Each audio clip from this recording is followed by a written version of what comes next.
Ben, écoutons un exemple, plutôt que de parler comme ça ici, avec mon Pink Noise. Donc, je vais le faire jouer et je vais tasser progressivement mon filtre vers la droite pour bien comprendre que le plancher sonore, donc les basses, vont se faire filtrer progressivement. Donc, je ne parlerai pas pendant que je vais faire la manipulation pour que vous puissiez entendre correctement la chose.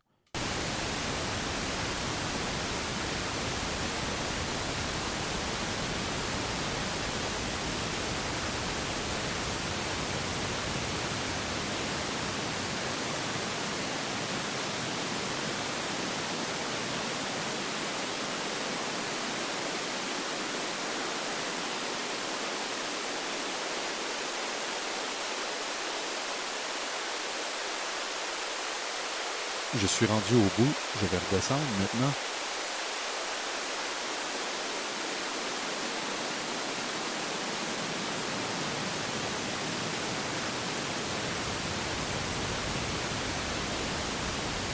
Voilà, donc on a entendu que plus je pousse vers la droite, plus les basses fréquences disparaissent, puisqu'il s'agit d'un high pass filter, donc il laisse passer les fréquences aiguës, filtre les graves en fonction de la pente de coupure affichée ici en Hertz. Le second filtre ici qu'on a, c'est l'inverse, un low pass filter. Donc, lui va filtrer les fréquences aiguës pour ne laisser passer que les graves. Le principe est le même. Si on tasse ici, le premier chiffre qu'on voit apparaître, c'est 21. Donc, c'est très aigu, c'est 21 000, parce qu'ici, l'affichage se fait en kilohertz, hein, en K. Donc, 21 égale 21K, donc 21 000 Hertz. Donc, pratiquement, à moins l'oreille de votre chien l'entend peut-être, la vôtre, je sais pas.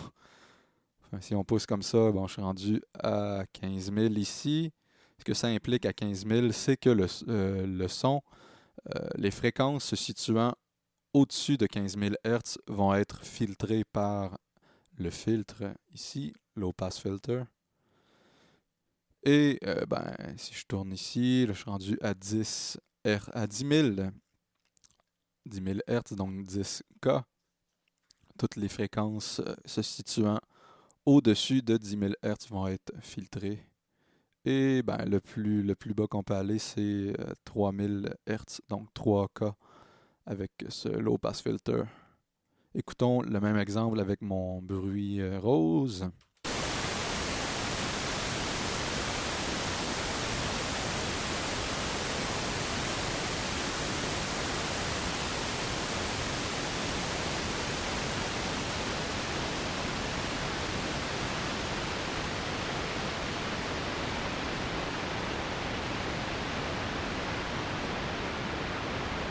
Voilà, on entend ici que les fréquences aiguës sont filtrées. Je vais revenir.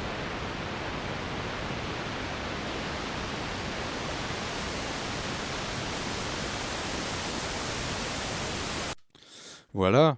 Eh bien, c'est important, ces deux paramètres-là, c'est essentiel à saisir parce que c'est avec ça qu'on fixe ni plus ni moins que les limites de notre égalisation. Supposons une guitare.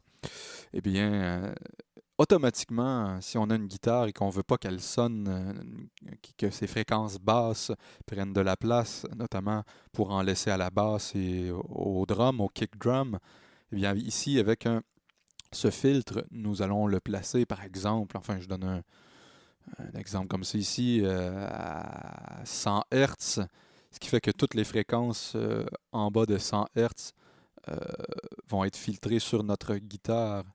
Et vice-versa, supposons un son de basse et on veut vraiment focuser sur la basse du son. Ici, avec notre autre filtre, nous allons placer par exemple à 6000 Hz ici, donc ce qui fait que toutes les fréquences au-dessus de 6000 Hz, de 6 kHz au niveau de notre basse, vont être filtrées, ce qui va laisser de la place pour des instruments dont les fréquences sont plus logiques à ce spectre sonore-là. Eh bien, ce qu'on vient de voir ici, on peut le reproduire ni plus ni moins avec un equalizer ici paragraphique de Waves. Euh, le High Pass Filter, ici le premier qu'on a vu,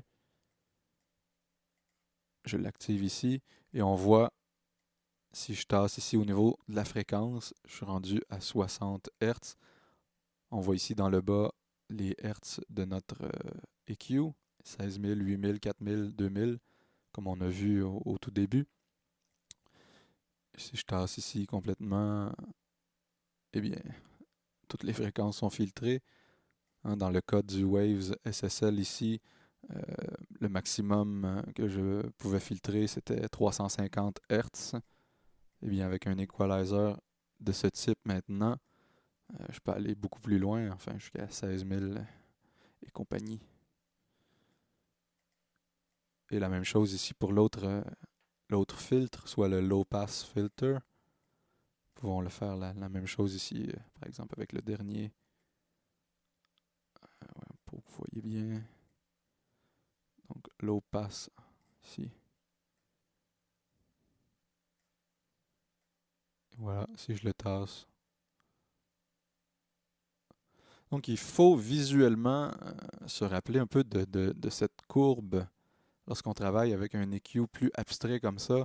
Autrement dit, ce qu'on fait avec un EQ de cet ordre-ci, ni plus ni moins la même chose qu'avec un EQ comme ça ici. Cependant, la différence, c'est le grain, la couleur donnée par les filtres, les EQ de cet ordre. Souvent, on va les privilégier par rapport à d'autres types d'EQ. Poursuivons ici. Donc, on a vu les deux filtres. Maintenant, on va voir les EQ concernant certaines bandes de fréquences. Le, Ici, dans la zone plutôt rouge, les EQ au potard rouge, c'est les bandes de fréquences aiguës. Donc, ici, ce qu'on a, d'une part, sur ce potard-ci, c'est simplement le niveau que l'on va ajouter à notre bande de fréquence ou en enlever vers la gauche comme ça, moins 15 dB, vers la droite, plus 15 dB. Et ici, c'est simplement, c'est-à-dire la bande de fréquence en tant que telle, qui est en kHz, ici comme l'indique KHZ. Donc si je le pousse complètement à droite, ma bande de fréquence se situe à 16 000 Hz. Et si je tasse vers la gauche, à 1500 Hz, donc 1,5 kHz.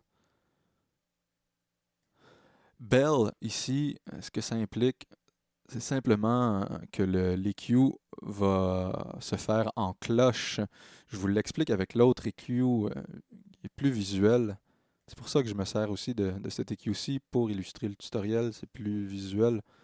Donc, par rapport au Bell, supposons, par exemple, un EQ ici dans l'aigu avec oui, un high shelf. Ici, je vais augmenter le. Voilà.